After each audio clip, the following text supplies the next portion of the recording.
All right, everyone. Well, what a wonderful day it is today, where we get a chance to have a one-on-one with number 29. What Buffalo Bills fans know him as number 29.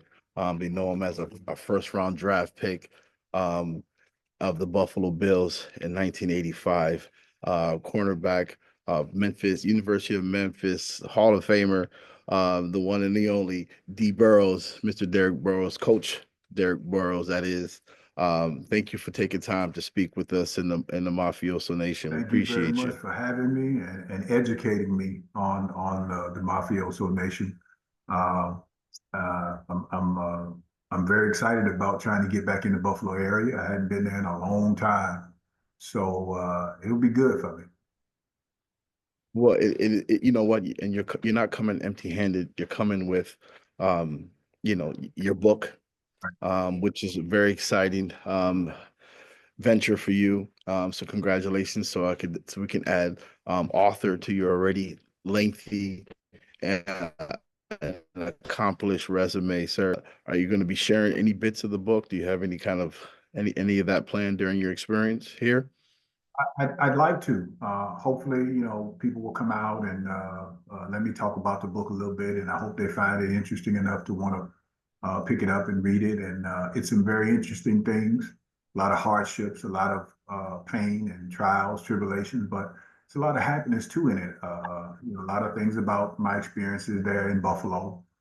Some good things and some bad things, of course.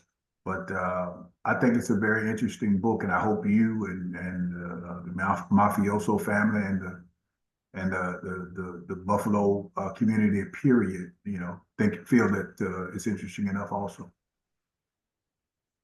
Well, I think your book, and I got a chance to look obviously into, the premise of the book. And it's I think it's something that a lot of people can appreciate. A lot of people can, in one shape, form, or fashion, can relate to some of the sentiments and the themes in this book. Especially those who have dreams kind of detoured and deterred, when someone takes a look at your trajectory coming out of college, right? We're talking about the best of the best, right? I mean, we're talking about you know um, all everything, right? Defense player of the year, all everything, defensive MVP in that blue and gray game. Um, you've did so much for the University of Memphis. Um, to get drafted first round, right? I mean, to get in the same draft class of Bruce Smith, right? Andre Reed, right? I mean, this is probably one of the most celebrated drafts of all time. I mean, you're in the likes of Jerry Rice's in the fridge, and I mean, that '85 draft. I mean, if you have a rookie card from those people in that draft, you could retire, Hey, listen, right? I think about that all the time. I think about that all the time. That was probably one of the best NFL classes that ever. Um, so I'm I I'm don't. I'm so I'm proud to be a part of that class. And Yeah, I mean that's a big history. yeah, the only reservation I have is I wish I would have played a little bit longer. I wish I would have had the opportunity to play a little longer. Well, of course, and I think and I'm sure that is the inspiration behind the book. I'm sure there are other areas of your life that that you're going to share with us in the book, but that particular thing you just shared, that regret, those things don't. It's hard to erase those things, Right. right?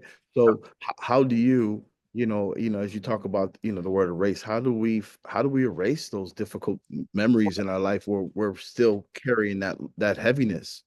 Well, the erase part of the erase from history, the whole premises of the book is, all the things that I felt that was so important to me in my life seem to have been erased. Seem to have, not necessarily erased, but in my mind, you know, me never having the opportunity to ever walk across the stage in high school, in college, my master's degree,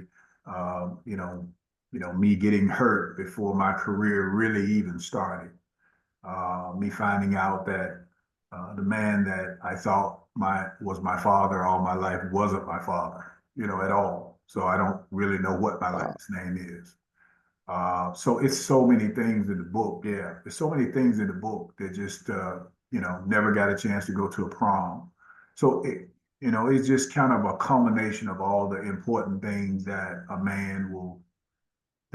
man should experience. It seemed to be missing from my life a little bit sometimes.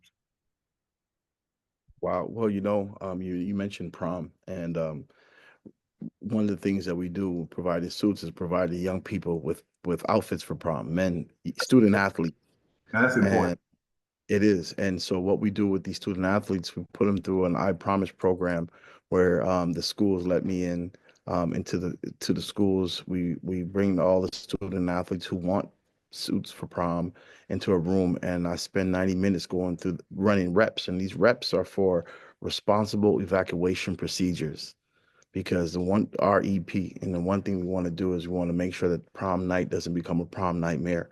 So we show them videos of athletes, student athletes, and professional athletes making bad decisions and it costing them. I mean, there's so much to lose.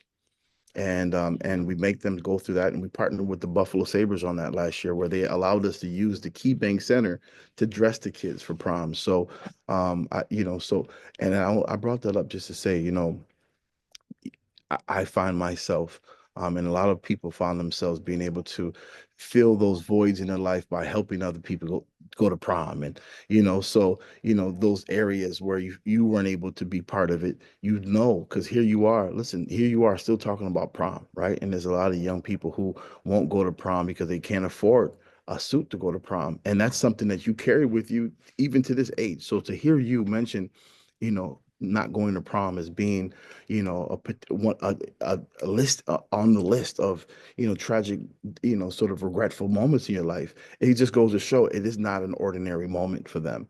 It is a big deal. And I hope that there's something that you could do to help us in that regard, and maybe fill that own void for yourself, man. um Obviously you found a way to stay close to the game, Yeah, and I know that that that's is part of the healing. that's the thing that has been most healing for me, to be honest, is I coached for 28 years before I stepped away from coaching, but so that whole 28 years, it's like I'm still playing, but I'm playing through other people. I'm playing through the players I coach. So it kept my fire burning, and Yeah. you know, it was very inspirational in me starting this book because I wanted to, whenever I talk to our kids on our campus, they look at me and they don't miss a word I say. They want to learn. They want to eat up every word I say, and I want to make sure that whatever words I'm saying, they're positive words, they're good words. I hope they're words that they're carrying. So when they're our age, they want to turn back and maybe help some other kids. Well, one of the greatest things, and thank you for that, man. That is such a big deal. And one of the things that I think, I'm sure you were able to share with them is um, how unpredictable this game is, and leave it all on the field because you never know when your last play is coming, Yeah, yeah, right? I mean, so if there's anyone that can preach that message, yeah. about having a plan B, Right. having a plan B. I mean, it's somebody like you who could deliver a message that not too many people can do. You know, can I tell you this? To be totally honest with you, I didn't have a plan B. Only thing I wanted to do was get to the NFL. Now, I developed a plan B later on, but it took me 4 years of wondering, trying to figure out what I want to do with the rest of my life after football. I didn't have a plan B. Yeah. So if you and I can sit here and and people can listen to us and say, well, wow, Derrick Burroughs didn't have a plan B. I need to get a plan B. I didn't have a plan B. So, if anything that you and I can do is encourage our young student athletes to have a plan B, put it in place. Because all you got to do is look at Derrick Burroughs. He didn't have a plan B. Well, I think football is forgiving where that there's a lot of ways to get a check for the NFL. What I mean? It's not just the people who put on the cleats and go to war for 60 minutes or so. There are, we have to teach these kids and let them know, hey, there's executive departments, there's commentating, there's refereeing, there's coaching, there's all these other areas where you can still be close to the game that you love. And I tell you what, your resume for coaching is just as impressive as your time on the field as a player. We're talking about the director of football operations for the USFL and the XFL. I mean, these are definitely revolutionary um, football families that challenged the business model of the NFL in a very real way. They never felt competition until the XFL showed that, hey, there is a viable business model outside of the NFL. So for you to oversee that, coming up from Mobile, Alabama, right, to all of a sudden now be in that position. How did that feel, and what are some of the takeaways you can share with us about your experience as a director of football operations, man? Well, man, growing up in a poverty-stricken town in Mobile County, I actually grew up in a very poverty-stricken city called Pritchard, Alabama, which is within Mobile County, right there down on the water. Um, but you as a kid, you look around and you play, that's my house or that's my car, and you never think in a gazillion years you could actually live like that. So I just want to encourage every kid in America, man, black and white. I want to encourage every kid in America, man. If you can think it, you can dream it, you can do it. You know what I mean? Because if I can, and I still, even though I've written a book, I'm not a writer. I just put my thoughts and personal feelings down on paper, and I hope that people will want to read my story. I'm still not a writer. I'm not an author. I was just a guy that's trying to wanted to. I never had an opportunity to tell my story at all. When I got hurt, I just, they told me that I had to retire, and I just walked off into the sunset. So I never had an opportunity to tell my story. And when you don't tell your own story, people create the narrative themselves. And this gives me an opportunity to at least tell my Oh, story, Buffalo, man.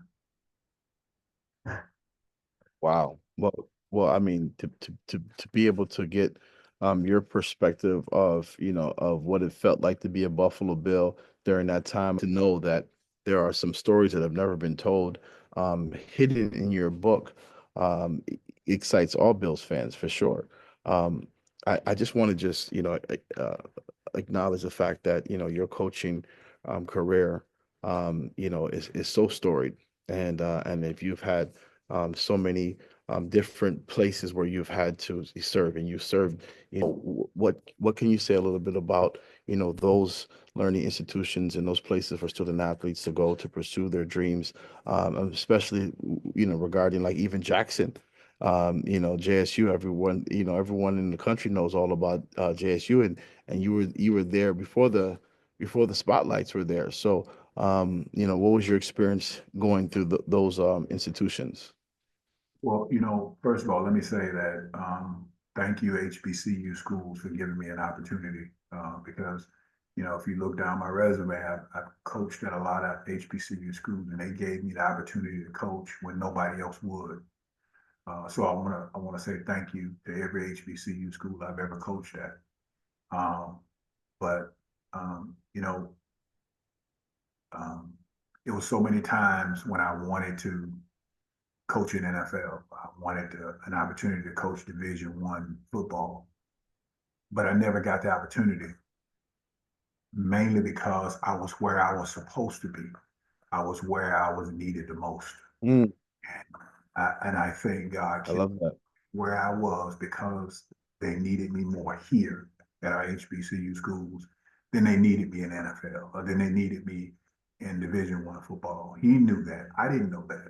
Kept wanting to be somewhere else, but he kept saying, "Bro, you need it right here. These kids, you need it right here where you can relate to kids that grew up just like you, single parent household, uh, first time college, um, first time college students, Pell eligible kids, welfare, food stamps. That's the same atmosphere I grew up in. So they could relate to that with me, and I could relate Right. to that with them. So I was where I was needed. I love that. I love that. And I think you hear a lot of when you hear Coach Prime talk about his time at Jackson specifically, and people wondering, why would you go to this program? But it gave him an opportunity to prove himself. And and for him to be able to coach his children, his sons, and that's special, and so he has a great affinity, just like you do, an appreciation for those spaces and now, their bowl games are, they have big games, bigger games now, and they're more appreciated. And hopefully we can continue creating pipelines and using people like yourself to be pipelines. So when you come to Buffalo, you know what, we can start identifying, some talent that maybe have the same dream. Hey, I want to go D1, but say, hey, listen, there might be a D line, in Jackson that needs you, right? And to be able to introduce them to these other learning institutions. So we hope that your time to Buffalo, I know it's just a couple of days, but I hope we get a chance to really spend some more time with you, and you can, assess how you're needed here in the 716, man, and give back to this community that really needs, right? Because, that demographic you described is all over the country, right? And for us to be able to have, heroes like yourself, gladiators like yourself, come back into Buffalo and deposit into the city in a special way is the mafioso way. That's the mafioso way. And you know what? We want the community to support you. So we're going to get the word out and let them know that, that you're in the building, that you got this new book, and let's celebrate you, man. And Yeah, I'm excited about coming back to Buffalo. I will be at the Premier Cigar Lounge. I think that's on Friday, and I will be at the Deco Lounge on Saturday. Come out, let's chop it up a little so bit, I and you make sure you come out so I can have an opportunity to meet you personally. appreciate you, 29, taking some time with us, man, and just sharing a little bit about your experiences. We're looking forward to this weekend. All right, look forward to seeing you then. All right, go Bills. All right.